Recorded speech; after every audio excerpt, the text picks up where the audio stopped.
Olá, tudo bem? Espero encontrá-los bem. Nós estamos aqui para mais um vídeo, né, dos nossos estudos de quinta-feira. Temos estudado sobre a espiritualidade emocionalmente saudável, conforme o livro do pastor Peter Scazzero, lá dos Estados Unidos. Já caminhamos bastante. Espero que você esteja acompanhando. Se não, acompanhe. Volte aí no canal do YouTube, todos os estudos estão gravados, tá? Só para a gente se situar, nós estamos estudando aqui os 10 primeiros sintomas de uma espiritualidade emocionalmente doentia, né? Então, para falar de uma espiritualidade emocionalmente saudável, agora tem uma doentia, 10 sintomas, os primeiros. Nós já vimos 5 deles, tá? Nós já vimos usar Deus para fugir de Deus, ignorar as emoções de raiva, tristeza e medo, morrer para as coisas erradas, negar o impacto do passado sobre o presente, dividir nossa vida entre os compartimentos secular e sagrado, e hoje um sintoma de uma espiritualidade emocionalmente doentia ou doente. Sexto sintoma é fazer para Deus em vez de estar com Deus. Aqui é complicado, porque quase todos nós fazemos isso. E a gente tem que tomar cuidado com esse sintoma que é muito sério, né? Então, fazer para Deus em vez de estar com Deus. Olha só.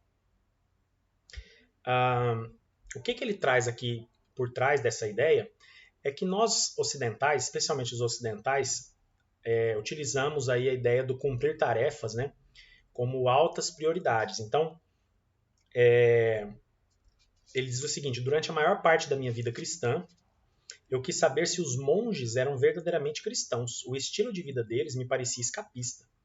Certamente, eles não viviam de acordo com a vontade de Deus. O que eles faziam para divulgar o evangelho num mundo que estava morrendo sem Cristo? E quanto a todas as ovelhas perdidas e sem direção? E aí ele cita Mateus 9,37, quando ele fala, eles não sabiam que os trabalhadores são poucos? Mateus 9,37 traz isso, né? Texto lá do evangelho.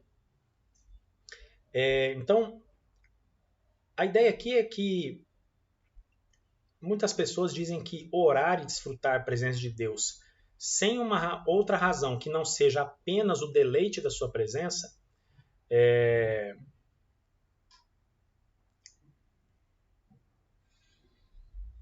perder tempo, na verdade, né? Perder tempo. Porque as pessoas que entendem assim, que eu não posso orar apenas para me deleitar na presença de Deus, mas que eu tenho que ter algum outro motivo, alguma outra razão para isso.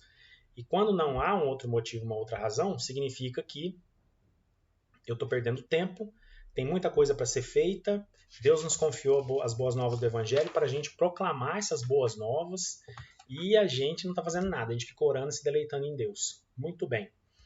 E aí ele traz uma série de frases interessantes, as mensagens mais claras que ele sempre ouviu dentro das igrejas, e talvez você também tenha escutado. Realizar muitas tarefas para Deus é um sinal claro de uma espiritualidade cada vez maior. Realizar muitas tarefas para Deus é um sinal claro de uma espiritualidade cada vez maior, né? Cabe a cada um de nós, e você nunca terminará enquanto estiver vivo sobre a terra. Deus não pode agir a menos que você ore. Preste atenção nessas frases cheias de distorções teológicas, bíblico-teológicas, muitas heresias atrás dessas frases, né? Realizar muitas tarefas para Deus é sinal de uma clara espiritualidade cada vez maior? Não, não é. É sinal de que você está fazendo muitas obras, né? Claro que a fé sem obras é morta, mas a obra sem fé também é apenas assistencialismo, né? Às vezes a gente faz tantas atividades para Deus ou para a igreja e se esquece que precisamos gastar tempo com Deus e no relacionamento com Ele, né? Deus não pode agir a menos que você ore. Isso é uma heresia absurda, né? Deus não depende da minha oração para agir, ele não depende da sua oração para agir. Deus age e pronto, né? A gente tem essa ilusão narcisista, né? Egocêntrica, até petulante, prepotente, arrogante, de imaginar que as coisas acontecem porque a gente ora. Não, as coisas acontecem porque o soberano Deus decidiu fazer, né? Tem gente que tem certeza que é por causa da campanha de oração que ele fez ou faz é que Deus acaba agindo. E aí a gente está tirando a soberania e a onipotência de Deus e colocando na nossa capacidade de fazer uma boa campanha de oração, uma boa batalha de oração. Então, o poder está em nós, não em Deus. Na verdade, é uma heresia, né? Você é responsável por falar de Cristo o tempo todo ou as pessoas irão para o inferno. A impressão também que a salvação das pessoas é mérito da nossa divulgação do Evangelho. Nós precisamos sim falar do Evangelho o tempo todo, isso é fato. Né? Se necessário, a gente vai usar as palavras, principalmente através do nosso testemunho. A gente fala do Evangelho, da boa nova de Cristo. Né? E as pessoas não vão para o céu ou para o inferno por causa da sua atuação. Elas vão para o céu por conta do sacrifício vicário de Cristo na cruz do Calvário, porque elas entenderam a mensagem do Evangelho, que pode ser através da minha e da sua pregação, mas pode ser através da contemplação da criação, da natureza, dos céus. Eles proclamam a glória de Deus, né? E então a gente precisa tirar um pouco das nossas mãos esse poder todo. Nós somos peças importantes, somos soldados do exército de Cristo, general é Cristo. E nós precisamos proclamar as boas novas do Evangelho. Mas não é por causa disso que as pessoas vão para o céu ou para o inferno. Nós somos apenas ferramentas nas mãos do Todo-Poderoso, do Todo-Onipotente Senhor. As coisas irão desintegrar-se se você não perseverar e manter tudo coeso. Não está em mim e em você. Isso deixa a espiritualidade doentia. A gente adoece imaginando que é por causa das nossas ações que as coisas não se mantêm em equilíbrio. Elas se mantêm em equilíbrio porque Deus põe em equilíbrio. Desculpem. O texto inicial de Gênesis diz que no princípio a terra era sem forma e vazia, né? E o Espírito de Deus pairava sobre a face das águas. Então, esse texto em hebraico, né? Bereshit bara Elohim et hashamayim. É uma Gênesis 1, né? E aí o que acontece? Era um caos, tá certo? Um caos. E aí Deus vem e transforma o caos em cosmos, da desordem em ordem. Então, caos, cosmos, desordem, ordem. Quem faz isso é o Deus Todo-Poderoso, não sou eu nem você. Né? Então a gente tem que tirar, a gente não pode ficar se achando tanto assim. Nós somos soldados do exército de Cristo. Temos a nossa importância, a nossa missão. E a nossa missão é satisfazer aquele que nos arregimentou, aquele que nos chamou para esse exército. Para isso a gente vai marchar e proclamar, testemunhando do Evangelho e da Boa Nova. Agora, a salvação é Ele quem promove e produz, não eu nem você. Pergunta é, essas coisas todas estão erradas? Não, não é isso que ele está dizendo, que está errado. Agora, olha a frase, mas o trabalho para Deus, que não seja nutrido por uma profunda vida interior com Deus, acabará sendo contaminado por intrusos como o ego, o poder, a necessidade de aprovação, ideias erradas de sucesso e a crença errônea de que não podemos fracassar. E aí a gente adoece. Né? A igreja vira uma produtora de neuroses, fica cheia de crente neurótico, e a gente acreditando que não pode fracassar, nós falhamos o tempo todo. Nós somos falhos, seres humanos falhos. Ele diz que quando trabalhamos para Deus motivados por isso, nossa experiência do Evangelho quase sempre perde o centro. De fato, o centro sai da experiência do relacionamento com Cristo, né, com o nosso Senhor. Nós nos tornamos, então, humanos que agem, humanos que têm atitude, que têm ação, que fazem, e a gente deixa de ser seres humanos. Né? Humanos que agem em lugar de seres humanos. Lembro muito aqui de Marta e Maria. Enquanto Maria estava aos pés de Jesus, Marta fazia de tudo em casa. Arrumava, cozinhava, cuidava, limpava, enfim.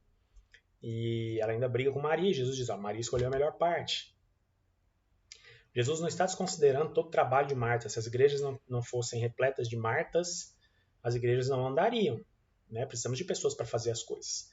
Mas é fundamental que a gente faça isso sempre estando aos pés do Mestre. Tá?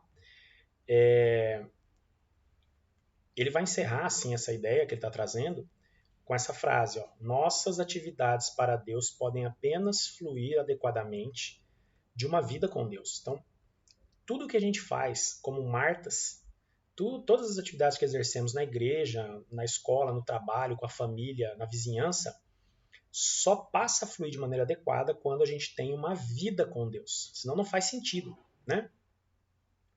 Não podemos dar o que não possuímos. Se eu não tenho uma vida com Deus, como é que eu vou oferecer isso para alguém? Essa é a ideia. Como é que eu vou falar do Evangelho, que é relacionamento com Deus, na pessoa de Cristo, se eu não tenho isso? Então nós não podemos dar o que não temos. né? Trabalhar para Deus de um modo que corresponda ao nosso ser com Deus é o único caminho para um coração puro e para vermos a Deus conforme ele cita lá Mateus 5:8. Então, o que ele traz aqui que é fundamental? Se você tem se identificado nesses sintomas, comece a clamar a Deus por transformação, e o objetivo desse estudo é esse. Eu preciso me transformar, você precisa se transformar para sermos cristãos melhores. Fazer para Deus em vez de estar com Deus. Nós precisamos fazer sim, trabalhar sim, como Martas, que realizam as atividades. A igreja precisa disso, nós precisamos das atividades desenvolvidas. Só que a gente precisa fazer isso na presença e aos pés do Mestre. Não adianta fazer para Deus sem estar com Deus.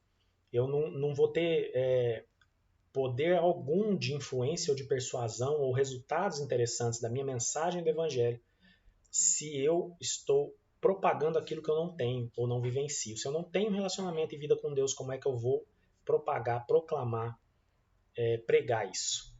Tá? Então essa é a ideia. Fazer para Deus em vez de estar com Deus. O ideal é fazer para Deus estando com Ele, tendo relacionamento com Ele. Vamos orar? Vamos. Mas também vamos ter um tempo de oração para apenas nos deleitarmos na presença do nosso Deus Todo-Poderoso.